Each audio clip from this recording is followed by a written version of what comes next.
Welcome into Plus One, a rock and roll podcast. This is your all-access pass to the people who make the music we all love.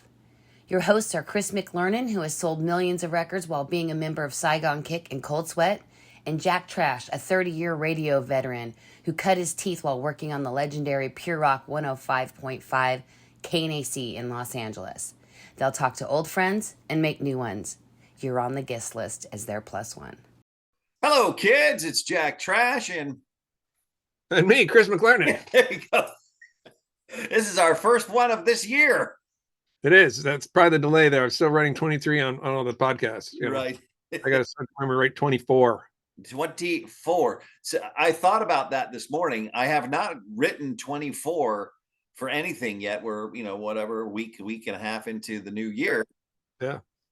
But then I thought about it for a second. It's like, I really don't write the date for anything anymore. Right. Yeah. I just had to write a bunch of tax checks. So I unwillingly wrote it about 6 times. Oh, okay. Well, there you go. Yeah. I haven't written any checks yet. So. Yeah. I was like, oh. Yeah. All right. So we're back for a new year. This is going to be bigger and better than we ever. Yep. And our very first guest for 24, our first plus one, is right. Somebody you know very well. Yes, me. I know Marc very well. It'd be Marc Ferrari, Cold Sweat guitar player, but also Keel. That's what most people know from his Keel. Right. But also Wayne's World. He was in Crucial Taunt. Let's not forget that. Oh, yeah. There you go. Yeah. That's he also, but he had another, I guess, right turn could be a good one. You don't want a left turn necessarily in a career, where he left the music business as a performer, but stayed in the business and just flourished.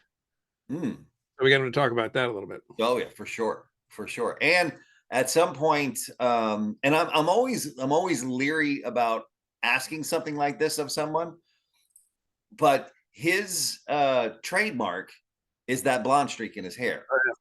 Oh yeah. And I want to know about it because it's become a thing. Oh, absolutely has. Yeah. Over the years. I mean, if you say Marc Ferrari and you immediately think of that blonde streak. I have the blonde streak. Yep. That's how you picture him. Yep. Oh yeah, because I've said it a billion times, but Wayne's World. He's in Wayne's World. Oh, which one is he? Oh, he's the guy with the blonde streak. Oh, I know exactly who that is. Exactly. Right away. You know exactly who it is. So, and that's tough to do in this business where you have a trademark that's not goofy. Right. He made it work for him, and he got rid of it for a while when he went into his version of the corporate world, I guess, as he was getting into the music end of things. Right. It went away for a little while, and then he's like, nah, it's coming back. Yeah. So I was happy to see it. I didn't know that he was have it. So I was happy to see it. That's kind of cool. Yeah, well, and for me too, that's kind of, and that's how I know the guy. So seeing him the other way was just kind of like, what is this? Are you a doppelganger? I don't understand. You sound like Marc. You look like him. But the thing with the hair, what was the first time that you were aware of him? It would have been seeing Keel probably on MTV. Yeah. But when I moved to LA, I find this out later, he's just everywhere. I mean, Gene Simmons' joke was there's clearly 2 of him, because how else can one person be in so many places at once? But yeah, I saw Marc. First time I ever saw him was at a place called Performance Guitar down on Yucca, just off Yucca and Vine. I don't think they're there anymore, but it was like the kind of hot shot place to go. Marc played Performance. I didn't know. I was just, oh, holy shit, look, it's the dude with the blonde streak. I knew exactly who it was. And of course, me being me, like you're saying, you dance around the question. I'll just bulldoze right in. So I did, hey man, how you doing? I'm Chris. And he's just like, but that was how we first met. He didn't remember it later, but that's no surprise. But yeah, and then the next time really was when I found out he'd left Keel and he was putting his own band together. And there was a lot of buzz about it at the time because Keel got their shot. They did 4 or 5 records. They worked their asses off.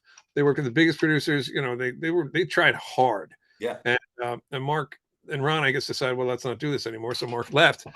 Then Marc put the band together, and he immediately got everyone to help him because he knows everybody. Yeah. But he's also a shrewd talent scout. Marc put together, and I'm not patting myself on the back here. Marc put together a really good band. Yeah. Twice. Yeah. You think about it, twice. That is really good. I mean, I remember you know, walking around the radio station at KNAC, and you know, there was always, every time you get a new band magazine in, you look at the ads. You never read band magazine for the articles. You always read for the ads. Who was playing where, when, and what did that band look like? But there was before the word was buzz, there was a big buzz about Ferrari's new band that was coming. Yeah, which again, if you think about it, you know more now, but at the time you're thinking this guy came out of a fairly successful band and got a record deal as the guitar player. He wasn't the singer, and he wasn't a primary singer, like, you know, like if you go with Psycho Kick, where Jason Bieler's half the vocal sound. Right. So if you start singing, you're like, oh, that's not a surprise. You know, Marc was the guitar player and a writer, but he wasn't Ron Keel. Yeah, he wasn't the leader. Yeah. So we did it, and you know, I got to benefit from it, and you know, that was kind of the end of his started going like this, while mine started to go like that. Right. It's got an interesting mix. But yeah, so I was always amazed by his tenacity. Yeah. He's just always eager to just get in there and get it done, and he gets it done. You know, it's sometimes I got to calm him down, like, dude, it'll be okay, we'll get it done. It's like, you're sure? Yeah. Back to my phrase. Are you sure? Yeah. It'll be okay, man. We'll get it. Okay, all right. And I've known him a long time now, so he trusts me. All the guys in the band, you know, we all trust each other. But back then, I had nothing. You know, I was another kid who moved to LA. I had never had a record deal, never done nothing. So, and he'd done 4 or 5 records, man. So I'm like, all right, dude, you're a ball game. We're following you. There we go. All right, so let's bring him in for the first +1 episode of 2024. Marc Ferrari. Right. So how did you two hook up to be in Cold Sweat together? Wow. The Cold Sweat story started a little bit before the entrance of Chris. True. I started what became Cold Sweat the month after I left Keel, which would have been left Keel in February of '88, you know, and I immediately started, you know, kind of thinking what the future was going to look like musically for me. And the first step was a singer. And so Oni Logan was the first part of the puzzle that we put together. And initially, the bass player slot was filled by a buddy of mine from Boston. His name was Marc Norman. Yep, Marc. Yeah, Marc. great guy. Yeah. So, but Marc turned out not to be the right tool for the job, and hence, I believe Anthony, wasn't it Anthony? Anthony White, our drummer,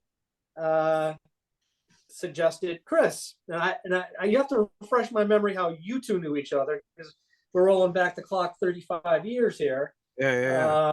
Actually, you came in, I think, in '89. Now that I think about it, it would have been '89, wouldn't it? What would have been '89 when you guys were? That you came into the picture, because yes. I think the first round of demos, or late '88, because the first round of demos were in the spring of '88. Yes, and you guys, we had done the show at the Palace at December in '88, and so we officially got signed in July or January of '89. But yeah, I knew Ant from another band. Well, just kind of, as you know, Marc, you're wandering around and bump into people. I mean, I bumped into Marc the very first time somewhere in '86 or '87 at Performance Guitars over in Yucca. Yeah. Marc was picking something up. So I just, hey, you're Marc from Keel, aren't you? He's like, oh, God, go away, you're loud. And I don't blame him. But I had driven Anthony to his audition, because, you know why? Because I had a van and Ant had a 280Z, which makes sense if you're a drummer, right? Right. Yeah. So I drove Ant to his audition. That's how. So I was kind of on the periphery early on. Okay. So that, and then I refreshed. Yeah, and then I came in and we did that show at the Palace, and that was the one where Wendy said, you know, congratulations, you know, good luck. Hope you make it through the show, you know, and we ended up getting signed that night, so it worked. Now I know we played the Palace a couple times. Once opening up for Schenker, once opening up for Frilly, maybe a third time, a little foggy. So which show was that? Do you recall? It was the very first show we did with the Bullet Boys. They were the headliners. Okay, so we played there 3 times there. So it was Bullet Boys, Fraley, and Schenker. I know we opened up for all 3 there. Right, and then we played one more time when we came back from the tour with Child's Play. No, it was just before I think the end of the Child's Play tour. So that was October of '90. That was the last time we played the Palace. Okay. To a crowd of several. It was a little thin on the attendance apparently that night. I blame the shift in tastes. Right. You mean our audience wasn't becoming more selective? I think that's exactly what it was. I don't think there's any doubt about that one. Yeah. Yeah. I actually remember that show. I was there with dozens of my friends. They all came dressed as empty seats. Well, a few of them did. Yes. Yeah, that was literally where you could hear the gears shifting and the whole thing, the whole style of music just going. Oh, we're gonna be over here now, you know. Right. But oh well, you know, it could be worse. Exactly. But yeah, so that's how we met, and then from there, I mean, Marc had gone out and, you know, to his credit, because I think we both can say this in hindsight, and just rounded up a really good band. You know, Marc was the only one coming out of Keel. He was the only guy. There was no partnership with, you know, here's Marc and somebody else who also had 4 or 5 records out. And no, Marc started it by himself and got everybody so good that George Lynch came by and stole our singer. But it's all fine now. Everyone's happy. Everyone's friends. You know, it all worked out. Yeah. We are. As a matter of fact, you know, George and I have become pretty close. Actually, we've been to each other's houses a couple of times, and turns out we have a lot more in common, even just beyond music. We're both very avid outdoor guys. He's backpacked quite a bit in his day, and you know, he's done a lot of exploring, I guess, in the Midwest, you know, due to his heritage.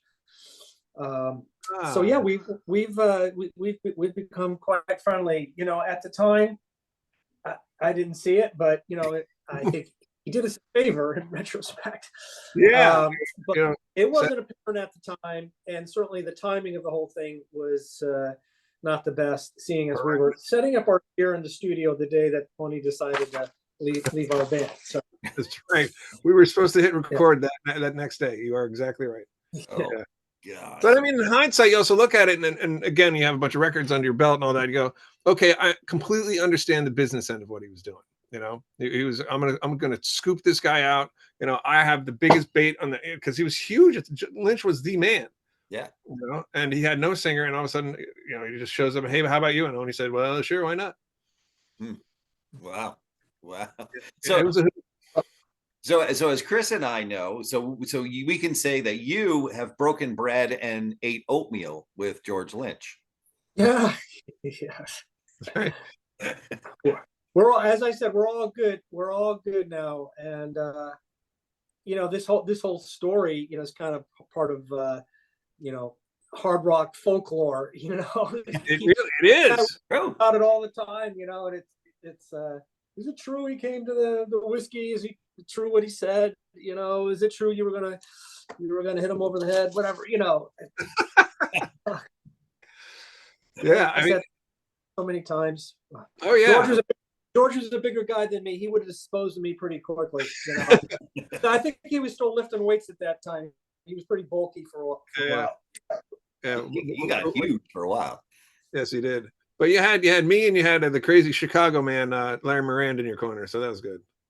That's right. And Eric Singer was sitting there just going, "What the hell is going on? What the hell is going on?" It was quite a night. But yeah, Marc's right. I get asked about it too all the time. All the time. Is it true that? And then fill in the blank. Yes, it is. Yes, it is. And I have a great picture that I took on one of the cruises of Marc and George talking. Just it's kind of like, you know, the mending of fences is complete. I can, you know, right. You had to go out to international waters to do it. That's funny. Riddle me this. So, because this is one of my favorite things to ask people who have done it. At a given age, you decided, all right, I'm going to go to LA and make my fortune. Now, you were salutatorian of your high school class, yes? Is that right there? Salutatorian, that's correct. So what made you go, all right, you know what? I'm going to pack my shit and go to LA and make it. What was that deciding factor? Well, I had a little 3-year stint in Boston. Right, yeah, right. In LA, so it was kind of in steps. So, look, my passion has always been music. You know, it's always been, you know, my true star, my North Star, you know. Mm-hmm. And that goes back to seeing a little old band from New York called Kiss in 1976. And from that moment on, I knew that that's what I wanted to do. I didn't maybe know how I was going to do it when I was 14 years old, but I knew that's what I wanted to do. And so in the summer of my senior year, and I was my class salutatorian, and I will also mention that I won a scholarship. I won a scholarship to the I could have used it in any state school in New York. I could have gone to college in New York free for 4 years, you know, and both of my parents are educators. That's right. I forgot about that. And so I decided to, you know, I met some kids from Boston. I had a Judas Priest concert, 1980, summer of 80, tailgate parties. That's what you used to do back then, right? Sure, yeah. So I happened to be partying next to some.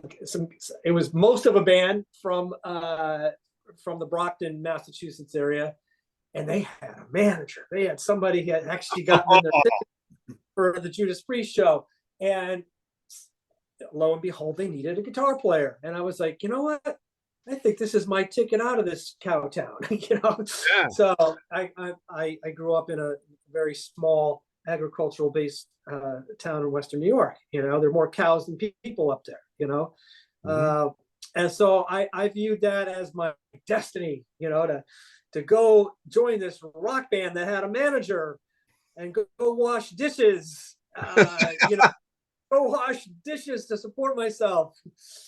So off I went to Boston, and the band was called Steel Assassin. We actually did a couple of demos, and they found their way out there to some of the collector community. And interesting sub story to this: back in the day, Kerrang! Magazine was the Bible.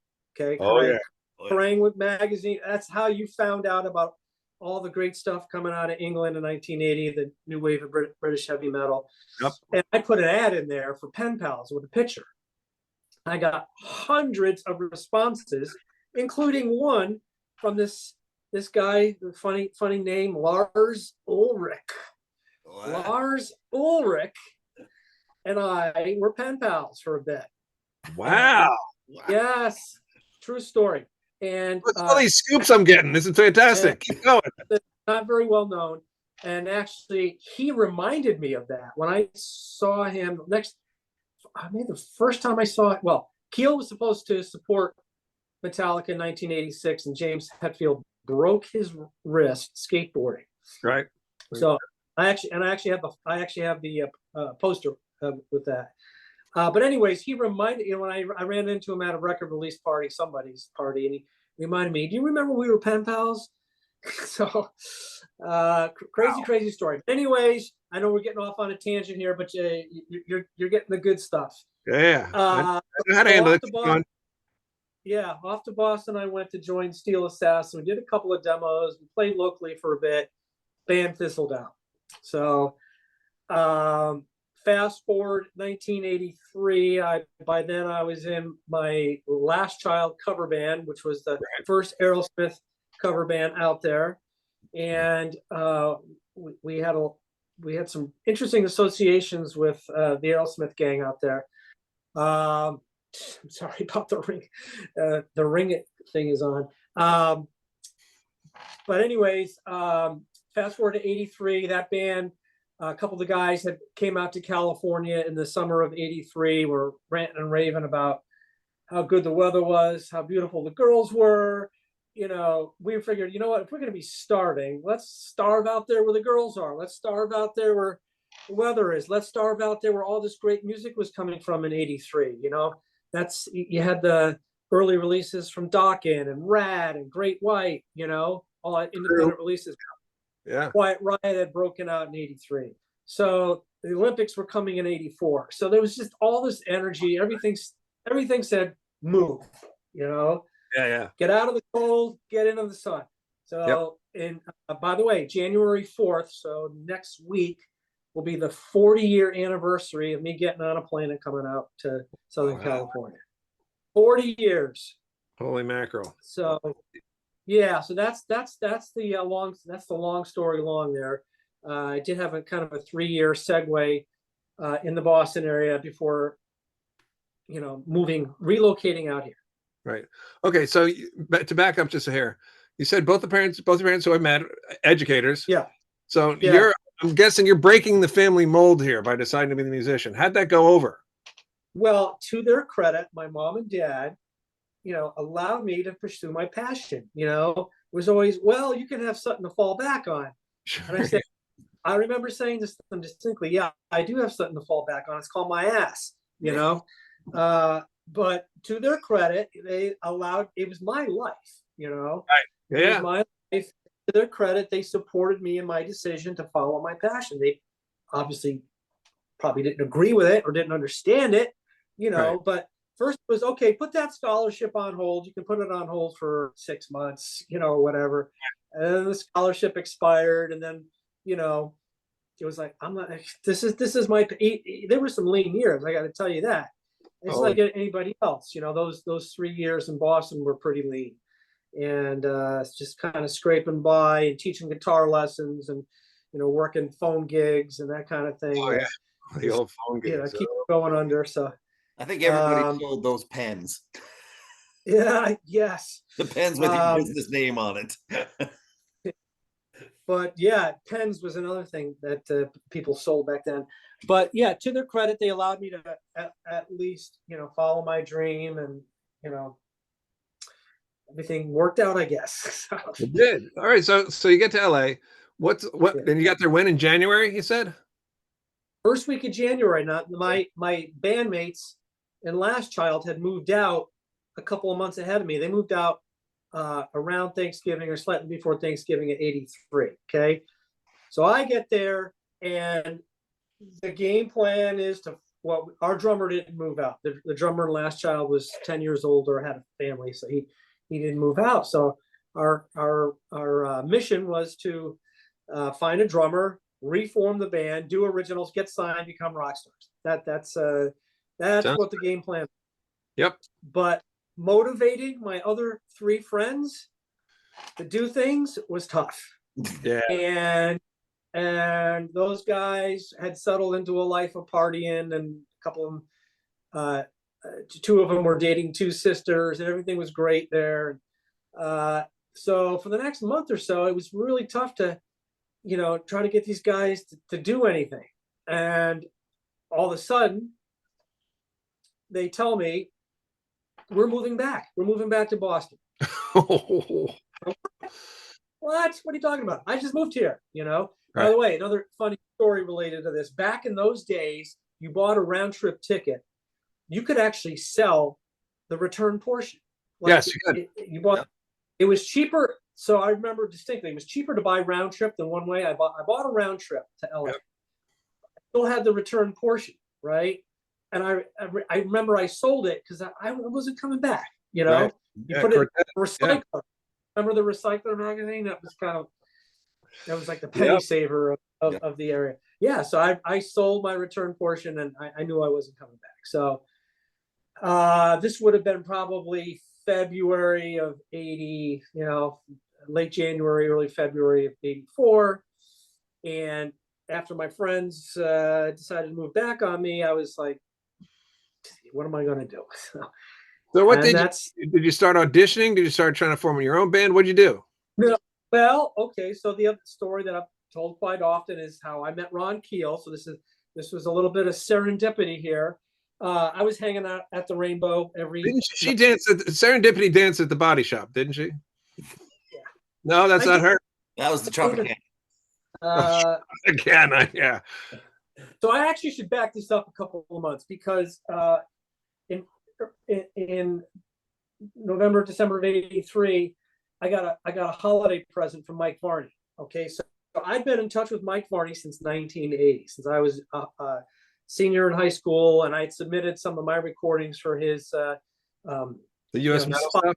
spotlighted a couple of 3 or 4 guitar players every month in Guitar Player magazine. That's how I first knew about Mike Varney. So I've been in touch with Mike, and pen pals and phone calls once in a while. So for the holidays in 83, he sent me a little care package of some of the records, on Shrapnel. One of them was the Steeler album. So, but I never met Mike. I knew what he looked like because his picture was in Yep. Guitar Player magazine, but I never met him because I was on the East Coast. So anyways, hanging out at the Rainbow, had this jacket with me that I was very fond of, and put it on the seat, went up to the bathroom to take a leak, come back, the jacket's gone. Okay? Oh, I was early on, I was a little too trusting, I guess, so I didn't know you couldn't do that. So here I am, my friends are leaving me, my favorite leather's stolen, running out of money. it's almost a foreigner song. So I went down to Melrose Boulevard to look for another jacket, and I'm in this store, and I look over, and who do I see but Mike Varney? It was the craziest thing to run into him at the store. The only reason I was at the store was because of the stolen jacket.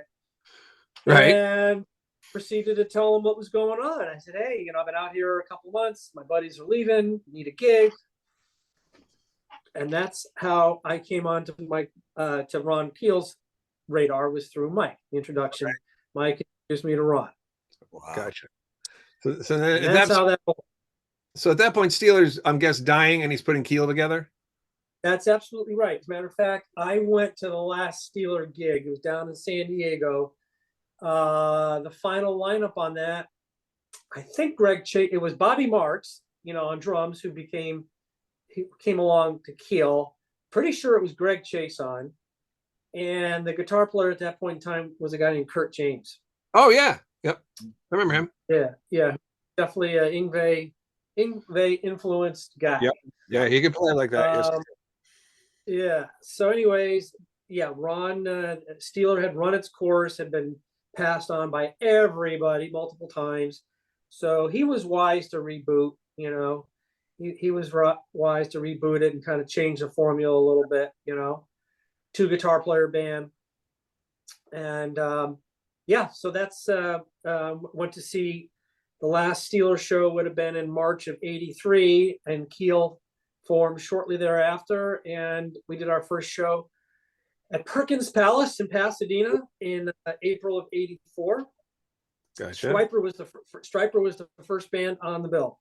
Nice. There was Striper, Max Havoc.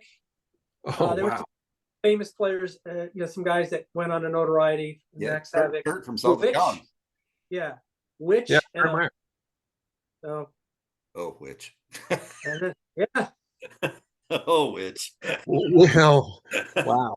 Which? It was Which. WITCH. Yeah. I know all about Which. We did connect with Wendy Dio in late '88. That was the other thing that I had, was talking about putting a team together. Meeting with managers, and did get some offers. Noel Monk offered to manage the band. Of course, Noel Monk being the first manager for Van Halen. Mm-hmm. Wow. And I remember meeting with Herbie Herbert, and he expressed an interest. But Wendy was local, and Wendy, she just had that energy. Mm-hmm. She had very passion and energy, and she seemed to make the most sense, and she was like, let me get you in the studio with Ronnie, and let's get you guys some money, and let's get you, so it seemed like the right, because look, Herbie Herbert, we would have been the low on the totem pole, right. Journey and whoever else he was managing at the time. Noel Monk didn't get the vibe from, and then just talking to some other folks, it was like, he's probably not the best guy. You want to hang your. Wendy just seemed to be the natural choice. So, obviously, her, her cloud, and certainly Ronnie's involvement, even peripherally, was very helpful to us. And the whole Oni episode, obviously, that put us back a year. I remember it took about a year, wasn't it, before we found Roy? Yeah. Yeah, it was about. I've got pictures of us like throwing a football on a beach when like we were supposed to be like rehearsing, but we were all down, playing hooky. That's right. We were at Zuma. I remember that. Yeah. Oh man, you gotta scan those. I gotta see those. Yeah, I got them. there's volumes of pictures I need to get to you somehow. So all right. So so that was the detour. That was the Cold Sweat detour. And of course, we had the whole issue with the name because we were going by Ferrari. And at one point in time, the Ferrari Motor Company did give us initial permission to use the name. And then a year later, when we came back to seal the deal, thoughts had changed on that. You know, that's right. They had. Yeah. Wow. Well, as I remember it, they actually didn't have an opposition to us releasing an album with the name Ferrari, but the opposition was putting the word Ferrari on a T-shirt and selling it. Merch, yes. Because back then in the late 80s, early 90s, Ferrari was making as much merchandising their name, licensing their name as they were for cars. So that was the issue.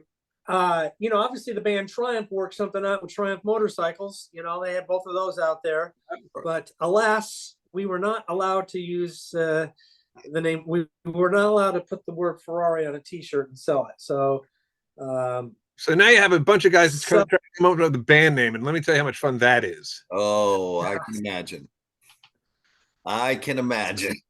No. And we were trying, so everyone had ideas, but it was like, either something was taken or something was going to cause trouble later. Like Marc said, we had trouble with the name, and that was because there was another band in New York who had it. And our lawyer at the time said, "Hey, don't worry, I got you." And it turns out he didn't get us. And the band had a better lawyer, and they said, "Go get the trademark," and they did, and they sued us. Oh no! The judge What? Yeah. Well, the story I remember also was we're going to go with Crying Shame out of we're going to do that first. Yeah. And turns out there was a band called The Crying Shames. Yep. That either were, and I forget because it was so long ago that I don't know if they were still active in some capacity, but it was too close. So then in the interim, MC had come up with the logo of the C and the S, the interlocking C and the S. We liked that. And so then it became trying to find a name that fit into that CS, right? One that wasn't a derogatory, anything derogatory, sexual in nature. And then we landed on Cold Sweat. And as Chris mentioned, we always did trademark searches, and our attorney at the time seemed to think that we were going to be okay, but we weren't. And we did get sued. They sued everybody. They sued us individually. I wound up having to pay some money. They sued the label. They sued the manager. They sued. I think they got $50,000 out of MCA. Wow. But now Chris, fast forward all these years, now Chris has the mark. So it's funny how karma come right back and bite. So, hey, Chris, you sue the fuck out if they do anything. Oh, okay? I'm ready. I am so ready. So ready. Bring it on. Gonna get way more than 50,000. Exactly. We're not going for 50 large. Come on, that's each. Let's go. Perfect. But yeah, we were like, it was just this one obstacle after another. And what I found interesting, and Marc certainly had this ability his whole career, which is I want to cover the next thing into his licensing career, is the ability to adapt to the crap that is thrown at you, because it just seems like it gets harder and harder. And the more you get up the mountain, the more the birds are trying to shit on your head. You think it's getting easier as you go up. No, the problems get bigger too. Wow. Well said. I would have thought of that analogy about birds shitting on my head the higher I climb the mountain, but I guess it is true. So, more birds up there. Yeah. There's a T-shirt somewhere. No kidding. There's a meme waiting to happen. Right. All right. So because the Cold Sweat could be its own two-parter. But so Marc, walk us through the fact that, okay, you don't want to be done being in bands, but it's kind of the time's up. So now you move into licensing music. So how do you make that? What caused that decision? Not like you're being pushed, but what made you come to that decision, and how did you make it work? Because you're going literally from two different mentalities. It's music is the commonality, but you're talking a bunch of guys in a band and selling stuff to, TV, radio, movies. How do you make that move? Well, first of all, I've always been acutely aware of music publishing and the benefits of it. And so let me stop you there for a second. So when did you figure that out? Because you said earlier, like, and we all did this early on. You're just like, music business, songwriting, publishing, lawyers. I don't get it. When did that become apparent to you that you had to really know what you were talking about? The publishing. Yeah. Well, publishing and just ownership. Just to back it up, Keel had a couple of songs in soundtrack. So, I knew of that part of the thing, right. That, hey, you license a song to a film, you get a little money, you get a screen credit. Yeah, it's all good, and, being associated with a hit film, ours was not a hit film, but, some bands who are associated with hit films, that exposure can really, really help. So if we fast forward, Cold Sweat was kind of over and done with by 1991, I believe. And I went back to working a day job, trying to figure. So 1991, 92 were the kind of years where I was just kind of, do I have it in me again to try to put another band together in this musical environment? Because as you had mentioned, things had shifted, and all of a sudden commercial hard rock guys you might as well have had leprosy because nobody wanted to touch us, and there was a new regime, the grunge guys were having their day. And the commercial hard rock guys, the quote unquote hair metal guys were not in favor anymore. So it was around that period of time I was working these day jobs and just trying to figure out, what my next move is.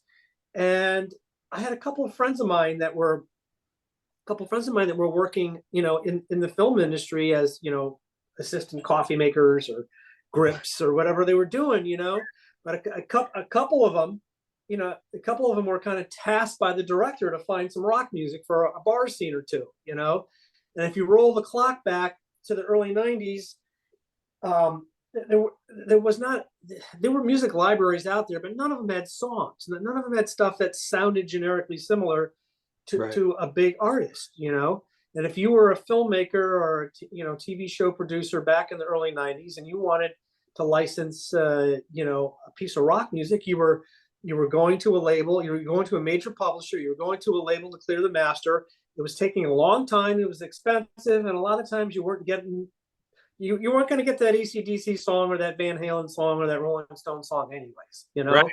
Yep. So anyway, after a couple of my demos had been used in these B movies, where I had gotten a screen credit and a couple $100, that was my,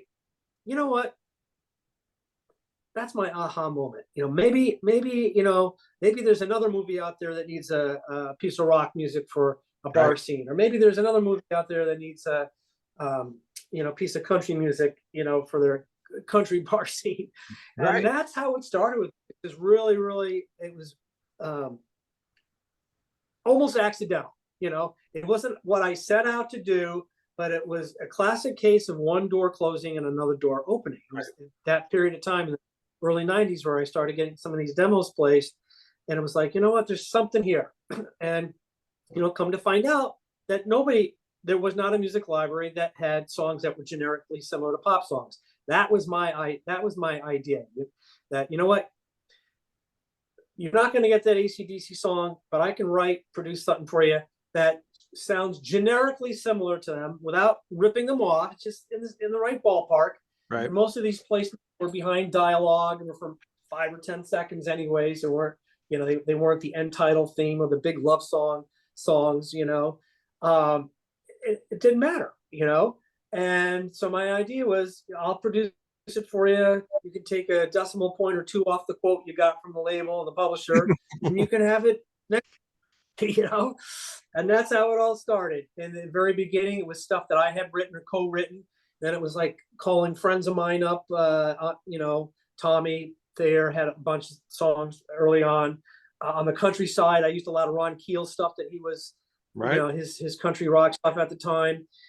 And that's how it started. It started out pretty slow, but it grew pretty quickly because I was the only guy in town doing this for a little while. Until word got out that this guy was licensing all this stuff that that he was custom creating for clients. So I did have competition, but I was the first one I was the first one out of the starting block, doing this kind of thing.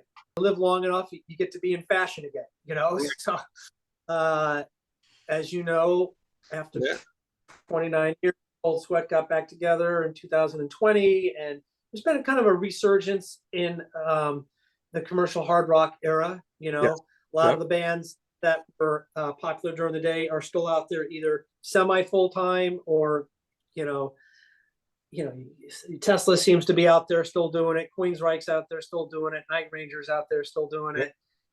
Pretty much full time.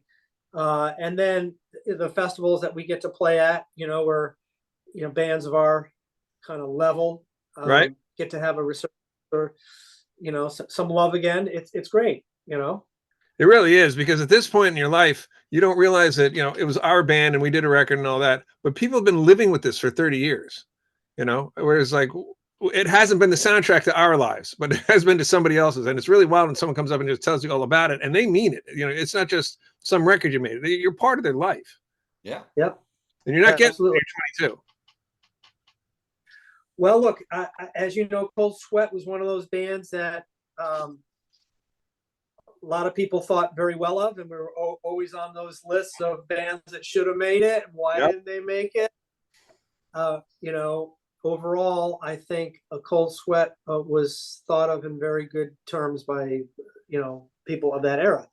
Well, in our defense too, we were good, and we still are. I mean, we could play and we could sing, and the songs were good, and that was always job number one with us. It was less about the party, which maybe didn't give us the Guns N' Roses edge, but we could execute really well. We were like a junior Tesla. If we had a little more time, I think we would. That's where we would have the niche we would have occupied.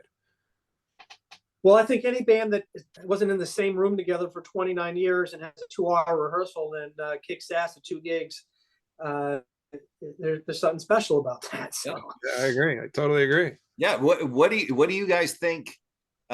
If you didn't have to wait, I'm not putting this blame on anybody. I'm just saying, if you didn't have to wait that extra year to find the singer, where do you think you ended up? Yeah.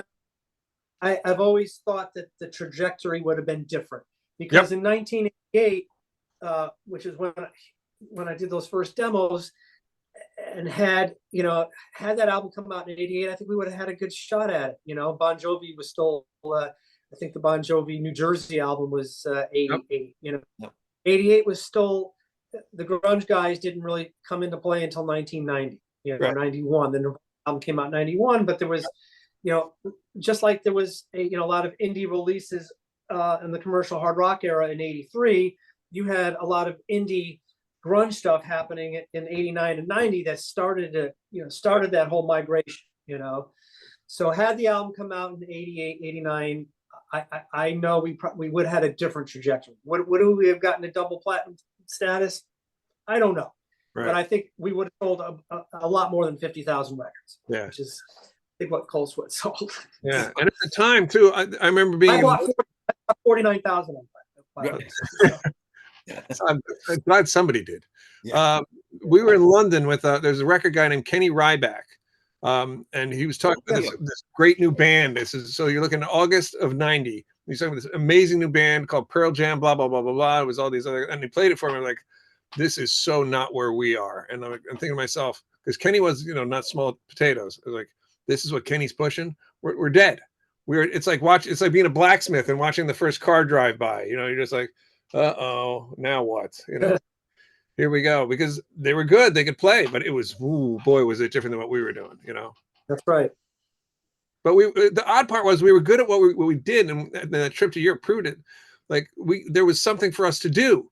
Like we had an audience, but it was just starting to dwindle, and at least in the majors for sure.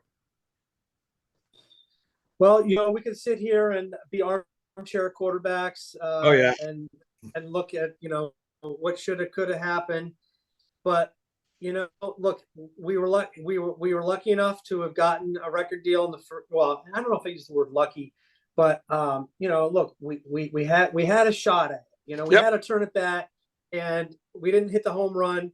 It maybe wasn't our fault we didn't hit the home run, but you know, we at least had that turn at bat. You know, we got the record out on a major label, got a video out of it, went to Europe, toured a fair amount here in the States that summer. And as you mentioned, then, you know, things just started to, the sand under our feet started to shift. Yeah, you ain't kidding. All right, so as we wrap it up here, what's the next for Marc Ferrari, or what's current for Marc Ferrari, or both? What's, you know, I'm still involved in the production music space peripherally. Just so your viewers know, I did sell my company, Master Source, back in 2007. I sold it to Universal. Yep. And for 5 years, I stayed on as a division president to run the business that I sold to them. In 2012, after my 5-year employment agreement was up, I decided not to renew that, but I still have a relationship with them. I still produce music for the library that I sold to them. So after all these years, going on 12 years since I left as a full-time employee, I'm still producing music for them. And I produce music for a couple of other clients and got myself involved in a startup music library that I'm helping with. Cool. So I keep doing that. I'm supervising films. For those of you that watch these wonderful holiday movies that come out around this time every year on Hallmark and Lifetime, this production company that I've been supervising films for the last 12 years. Any given year, they'll produce up to half a dozen of these things. So you may see my name as a music supervisor. That's fun for me to do that, you know, cool. and supervise the films and produce music for the films. And of course, once in a while, I get to play Weekend Rock Star again. So, yep. The fun part of the job. Yeah. So, you know, Cold Sweat's already done 2 gigs. We did the Monsters of Rock in 2020, Monsters of Rock Cruise. And then we played Monsters on the Mountain. Yep. And now we're announced for the 15th annual M3 Festival next May in Merriweather in Maryland. That's I'm so looking forward to that. That's a big stage. Yeah, it's fun. That's gonna be fun. I think it's May 3rd. We played the second night. We're on Sunday nights. Yep. Nice.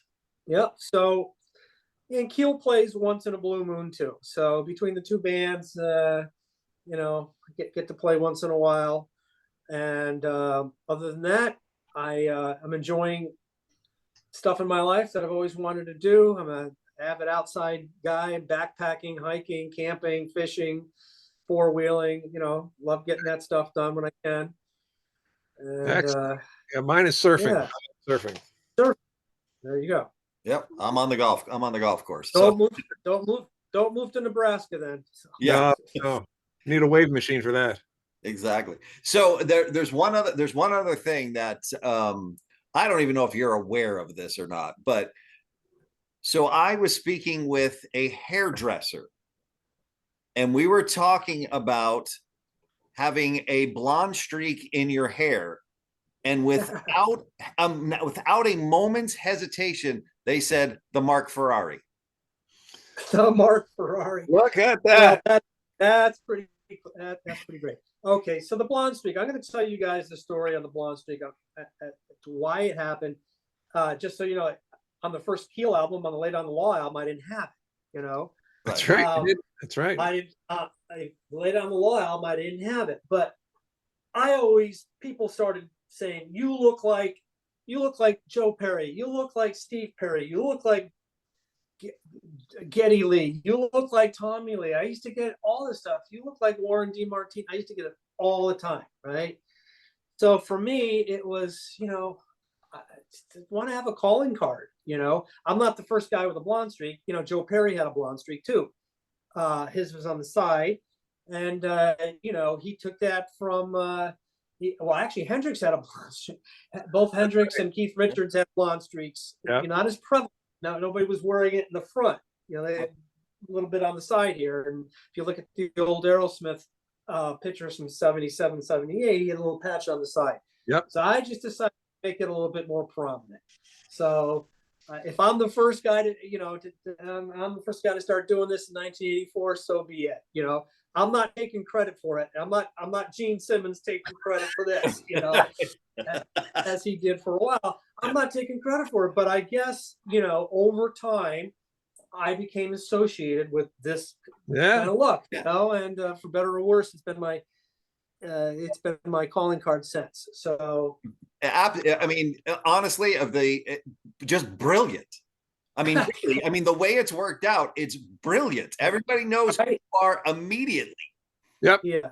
Again, that was the impetus of that, and I just got tired of being told so many times I look like somebody else. So I just wanted to. By the way, I don't know if you guys can see this or not, but here is a picture of me meeting Joe Perry for the first time in 1980. I was still in high school. This was a Joe Perry project gig in Buffalo. Right. Yeah. Look, he's even smiling. Yeah.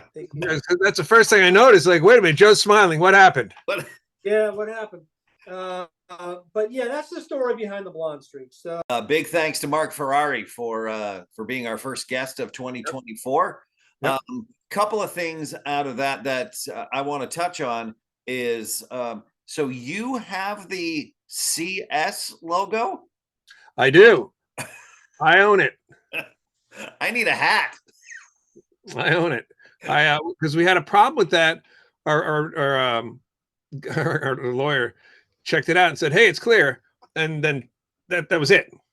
And then so we thought we had it, and another band had it, and they rightfully applied for it and got it, and then tried to get money out of everybody, and it kind of worked.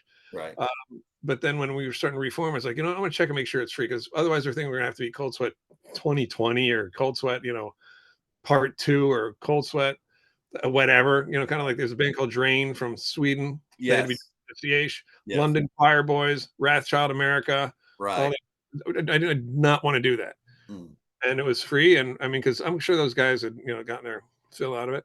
And I grabbed it. And Marc also brought up the Crying Shames, which was the first name we went with when we couldn't get, we wouldn't do Ferrari. So we wanted the Crying, and there was a band called the Crying Shames. And they wanted this exorbitant amount of money to get the use out of it. We're like, dudes, chill. Yeah. You're asking a little much there. So I want to say Eric Gammons was the one who suggested Cold Sweat. Nice. If I'm not mistaken. Nice. Yeah. So I've always thought that CS would look really good on a baseball hat. Totally agree. So you never know. We've got some things are in store for 2024 for Cold Sweat. So looking forward to getting those out. Yeah, definitely looking forward to hearing that. The other thing too that I just want to plug here, since we had Marc on, and of course you were always part of the thing, is that Roy Cathy, the singer for Cold Sweat, got another band called The Fifth. He does. They have released a single called Starlight. That's really, really cool. Yeah, and the video too. Yeah, they shot that up in North Carolina, I guess, on a like a farm that's like one of those like Halloween hayride kind of horror things, and everything was still up. Oh. So they just jumped in and got a werewolf costume and started chasing chicks around, and it got crazy. Yeah. So, like you do in North Carolina, I guess. That's it's just a regular Tuesday night. Exactly. And this is speaking as a South Carolinian myself. Right. But yeah, he the story of you find Roy Cathy, I think we had Roy tell that one. But I remember with Marc, just going through that whole audition process with singers, was just wow. There's so many guys came through. Now, a lot of good ones, man, who went on to do other things. But what Marc, I got Marc talking about this a little bit, but his foray into the licensing once he left bands, he was ahead of everybody doing that. Like it's a common thing for guys in bands to do that. Now, Marc was absolutely ahead of everyone, and he was the sole owner of his company the whole way. So he was the boss. He called all the shots. I think he had one person to work with him. So again, kind of a testament to his ability to jump into something he doesn't know about. Really, he's got the basics and just go and make it work. Yeah, Again, the kid, and you know this about me already. The kid who gets in his truck or his van or his plane or whatever and just goes to LA and says, "I'm going to do it," and then you do it and then it stops and you're like, "Well, now what do I do?" Well, he found something to do and he did better the second time. Right. So he's done okay for himself. And we did get to two fairly interesting things that we can do next time with Marc. One was his connection to Pantera, which is formidable. Yeah. And then Wayne's World. Yeah. Yep. among a billion other things, because Marc also, I was just chuckling during a lot of it because he's whipping out a lot of these things that he kind of played possum on with his memory. Like, well, I'm not sure. And then he's whipping out details of, hanging out with Joe Perry and all this. I'm like, hold on. How have I never heard this story? Right. Wait a minute. Pull up there, buddy. Yeah, that picture that he showed us right there at the end with him and Joe Perry, they look a lot alike. He needs that blonde streak. Yeah, he does. Yeah. Yep. Yeah. Because he and I'd forgotten about that he was in Last Child, because at that time tribute bands are the norm now. Right. Tribute bands then, there was a couple of Zeppelin bands on the East Coast, because that's where I was living at the time. A couple of Zeppelin bands, a couple of Doors bands. Aerosmith, none that I know. I guess you had to go to Boston to see him. Right. Yeah. The only tribute band I even remember growing up was Michael White and the White. Yes. Yep. Exactly. Yeah. And there was Zeppelin. Yeah. Yeah. They're great. Yeah. Yep. I think he even had an album out. They probably did. Yeah. Yeah. Like I remember Dred Zeppelin. Dred Zeppelin. Yeah. Yeah. That was basically kind of a cover sticky kind of thing at the whiskey, but it just got out of control. Right. Yeah. Cold Gin. Cold Gin. That was the first tribute band I ever saw live. There you go. And that was where? I believe that was at I know the Celebrity Theater, but I think there was one before that. I can't remember where it was. Yeah, Celebrity Theater, I would call the Pinnacle. Yes. It was Or we had the confetti cannons. Yeah, those are hilarious. Yeah. And I'm thinking back, like, where did we find confetti cannons? We did. I don't know. And the sad thing was we didn't know we had to put them way up high to make it work. We thought you just put it on the ground because that was the guy said to do. And it kind of went, and just kind of fell in front of us. Like, okay. It's like someone spitting at us from behind the drum set. But yeah, Marc also, let's point out, in January, this is Marc's birthday month. That was how he and Jamie St. James share a birthday. They do. Yep, later this month. Yes, they do. What day is that? I want to say it's the 26th. The 26th. 13 days after me. Yep. Yeah, because that's how I got to meet Jamie. I mean, Marc knew everybody. So once I got in the band, and I'm social anyway, I'd go everywhere Marc went because the whole band would go. Right. So we'd always hold these big birthday parties for all the rock stars, right? And fledgling and accomplished. Right. And there'd be communal gear, and we just get up and start playing. Nice. And it was just always such a blast. And again, this is where, and we've talked about this before, the retaining the fan aspect of it. Yes. I knew these guys' records before I got to LA. Now here I'm playing, Got to Choose by Kiss with them. This is at their birthday. This is crazy. Yeah. It's like, I should have been doing this the whole time. What was I doing in the Midwest? The hell was I thinking? Yeah, getting that education. Exactly. Worked out well for me. That art history degree came in handy. Yes, absolutely. Working on bass parts for the Cold Sweat debut. Exactly. Oh boy. All right. Well, so we got one in the books for 2024. Yeah. So until we speak again, which will be next week. Yep. I'm Jack Trash. I'm Chris McLernon. And live your life to 10 plus 1. See it, Will Call. Have your ID. Thank you for listening to this episode of Plus One, a rock and roll podcast. If you like what you've heard, please subscribe to get all the latest backstage info. Leave a 5-star review. Check out our past shows on Apple Podcasts, Spotify, or wherever you get your podcasts. Check out our video of this episode and the past ones on YouTube. Follow us on Instagram and Facebook. New episodes drop every Wednesday.